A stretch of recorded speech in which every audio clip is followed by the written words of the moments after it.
My name is Fatima Ali, and I'm sitting in my car outside a marriage counselor's office in Chicago, trying to find the courage to walk inside and admit that the love story I thought would conquer all cultural barriers is slowly dying under the weight of two families who refuse to accept that their children chose each other over tradition.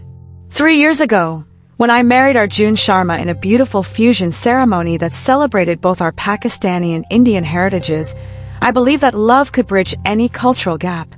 Today, I'm not sure our marriage will survive another month of family warfare, religious pressure, and the exhausting burden of trying to honor everyone except ourselves. I met Arjun during my final year at Northwestern University, where we were both studying business administration with dreams of starting our own consulting firm. He was everything I had hoped to find in a partner: intelligent, ambitious, kind, and surprisingly, someone who understood the unique challenges of being South Asian in America while maintaining strong cultural ties. Our first conversation lasted 4 hours as we bonded over shared experiences of translation duties for our parents, the pressure to pursue practical careers, and the delicate balance of respecting tradition while forging our own paths. What made our connection so powerful was that we came from similar but distinct cultural backgrounds. I was raised in a Pakistani Muslim family that had immigrated to Chicago when I was 6, bringing with them strong Islamic values, Urdu language traditions, and customs that emphasized family honor, modesty, and religious observance. Arjun grew up in an Indian Hindu family that had settled in the same suburb around the same time, carrying their own rich traditions of Sanskrit prayers, vegetarian cooking, and cultural practices that prioritized family unity, respect for elders, and maintaining connections to their homeland. Our families have been aware of each other through the broader South Asian community in Chicago, but the Pakistan-India political tensions, combined with religious differences between Islam and Hinduism, meant that social interactions were polite but distant. When Arjun and I started dating seriously during our senior year, we knew we were crossing invisible but significant cultural boundaries that our families might struggle to accept. The early stages of our relationship were magical because we could appreciate both our similarities and differences without the pressure of family approval.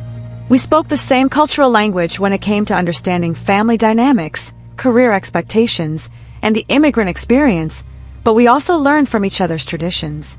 I taught Arjun basic Urdu phrases and introduced him to Pakistani cuisine, while he shared Hindu philosophical concepts and helped me understand Indian classical music that his family treasured. The first real conflict arose when we decided to tell our families about our relationship after dating for 8 months. My parents' reaction was swift and intense. They were devastated that I had chosen someone outside our faith and nationality. Pakistan and India have been enemies for 70 years, my father said during a heated family meeting. How can you bring this division into our home?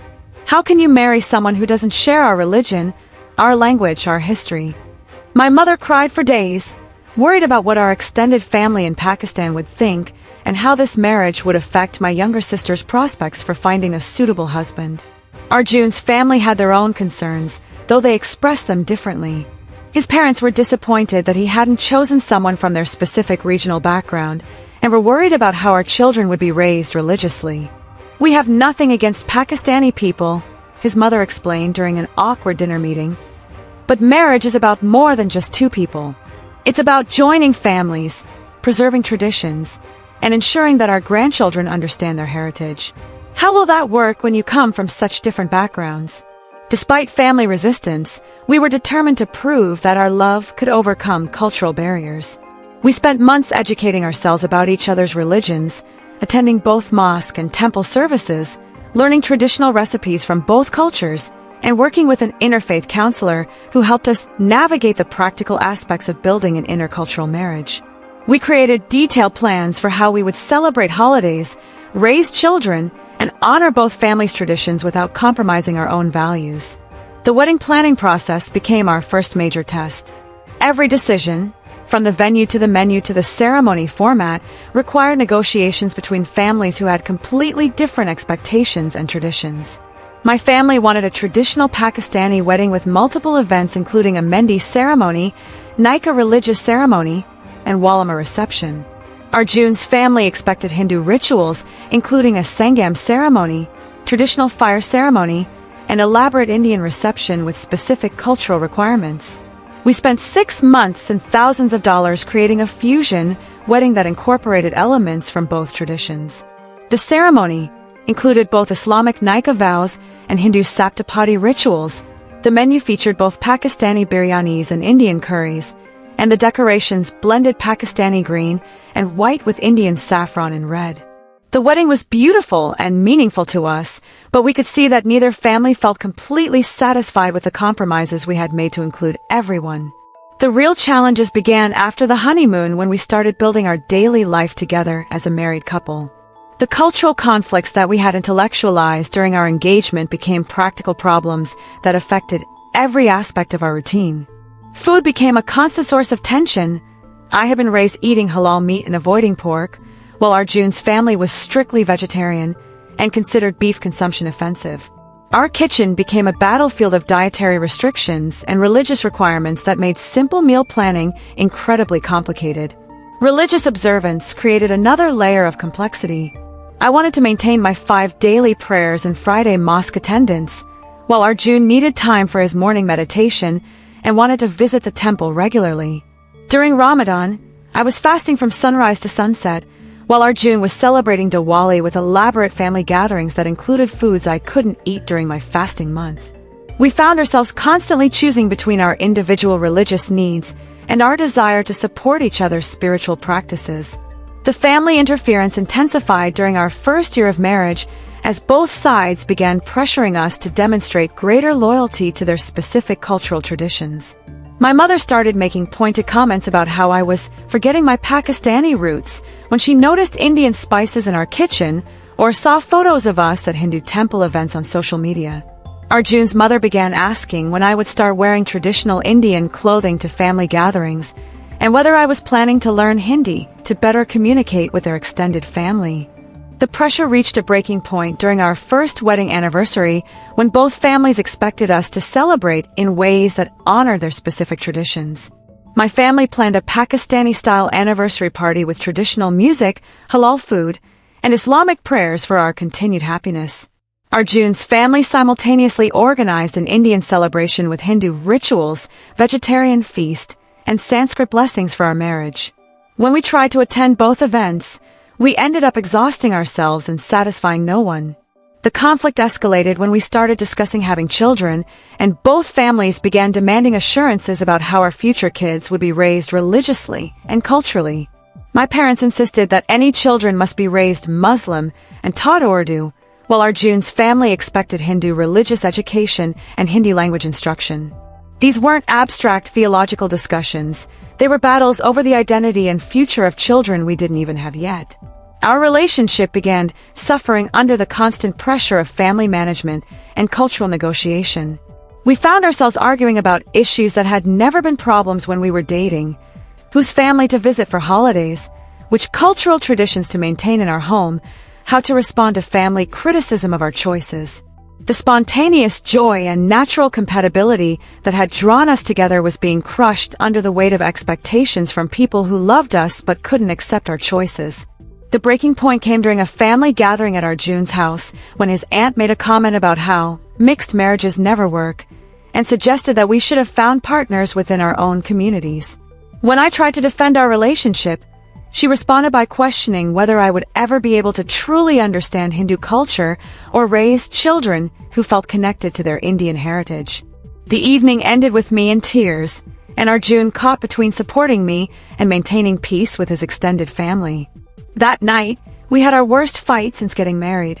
I accused Arjun of not defending me strongly enough against his family's criticism, while he felt that I was being oversensitive and not trying hard enough to fit into his cultural context.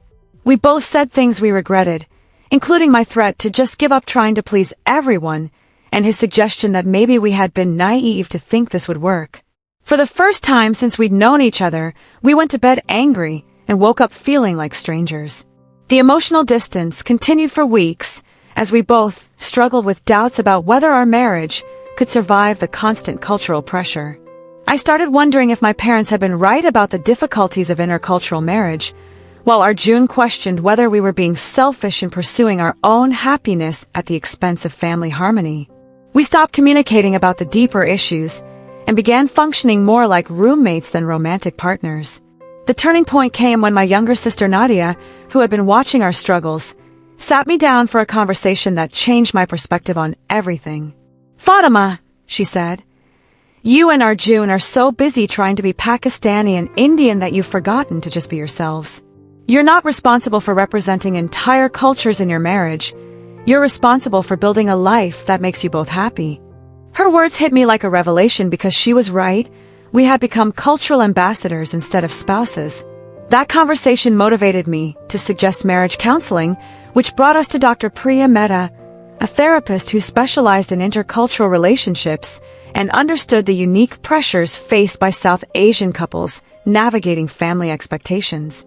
The first few sessions were difficult as we unpacked months of resentment, family pressure, and cultural confusion that had been building between us. Dr. Mehta helped us understand that our conflict wasn't really about religion or culture. It was about boundaries, communication, and learning to prioritize our marriage over external expectations. Through therapy, we developed strategies for managing family pressure while protecting our relationship. We learned to present a united front when dealing with criticism from either side, to set clear boundaries about family interference in our decisions, and to create cultural traditions that felt authentic to us rather than trying to satisfy everyone else's definitions of appropriate behavior. Most importantly, we remembered why we had fallen in love in the first place and made a commitment to nurture that connection despite external challenges. The healing process required difficult conversations with both families about respecting our autonomy as a married couple. We explained that we loved and honored both cultures but needed space to create our own version of intercultural marriage without constant criticism or pressure to choose sides. Some family members were more receptive than others, but gradually we established new dynamics that allowed us to maintain relationships while protecting our marriage.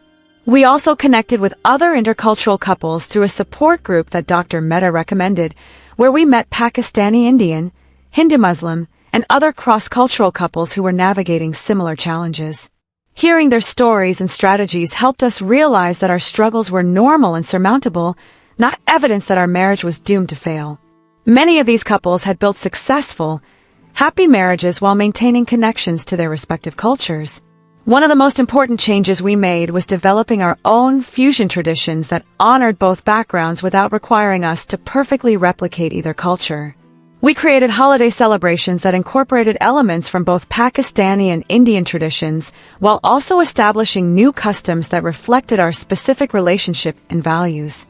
For example, we now host an annual Unity Dinner that features foods from both cultures alongside dishes that we've learned to cook together. The religious aspect of our marriage evolved into something more personal and less performative. I continue practicing Islam while Arjun maintains his Hindu spiritual practices, but we've also found ways to support each other's faith without compromising our own beliefs. We attend each other's religious celebrations, learn about different philosophical approaches, and focus on the spiritual values that our traditions share rather than the theological differences that divide them. Our families gradually adapted to our choices, though the process required patience and consistent boundary setting from us. My parents began appreciating Arjun's respect for Pakistani culture and his efforts to learn Urdu, while his family started recognizing my genuine interest in Indian traditions and my contributions to family gatherings. The key was demonstrating through our actions that intercultural marriage didn't require abandoning our heritage. It meant expanding our cultural understanding and creating something new together. The experience of nearly losing our marriage taught us that love alone isn't enough to sustain an intercultural relationship. It requires conscious effort, clear communication, professional support when needed, and the courage to disappoint family members who refuse to accept your choices. We learned that we couldn't control how our families reacted to our marriage, but we could control how we responded to their pressure and criticism. Today, 3 years after our wedding and 18 months after our marriage crisis, we're stronger as a couple and more confident in our cultural identity as an intercultural family. We're expecting our first child, and while we anticipate new challenges around religious and cultural education, we feel prepared to navigate those decisions together. We've already decided that our children will learn about both Pakistani and Indian heritage while also developing their own American identity that incorporates the best elements from all their cultural influences. The professional consulting firm we dreamed of starting during college has become a reality, and our diverse cultural background has actually become an asset in working with international clients who appreciate our ability to navigate cross-cultural business relationships. Our marriage, which some family members predicted would fail due to cultural incompatibility, has become a source of strength and competitive advantage in our professional lives. We've also become mentors for other intercultural couples in our community, sharing our story and the strategies we've learned for managing family pressure while building successful marriages. Many young couples reach out to us when they're facing similar challenges, and we try to provide both practical advice and emotional support during their difficult periods. Key resources and solutions that made the difference. The Indo-American Cultural Association offers counseling services and support groups specifically for intercultural South Asian couples dealing with family and religious conflicts. Professional therapy with counselors who specialize in intercultural relationships provides neutral space for working through cultural conflicts and developing communication strategies. Interfaith marriage workshops help couples navigate religious differences while maintaining respect for both traditions and finding common spiritual ground. Family mediation services can help facilitate difficult conversations between couples and resistant family members, providing structured approaches to boundary setting. Cultural fusion wedding planners specialize in creating ceremonies that honor multiple traditions without requiring couples to choose between their backgrounds. Online communities and support groups for intercultural couples provide peer support, shared strategies, and evidence that successful cross-cultural marriages are possible. Legal consultation about inheritance, custody, and religious education rights helps intercultural couples understand their options and protect their family decisions. Financial planning services that understand the complexities of supporting families across different countries and cultural obligations help couples manage competing financial pressures. Today, when I meet young couples who are afraid to pursue intercultural relationships because of family pressure, I tell them that love can overcome cultural barriers, but it requires work, commitment, and professional support. The key is remembering that you're not just representing your cultures in your marriage, you're building a life that reflects your own values and dreams. Your families may need time to accept your choices, but their approval isn't required for your happiness. What matters is creating a partnership that honors both your heritage and your individual identity, and having the courage to define success in your own terms rather than trying to satisfy everyone else's expectations.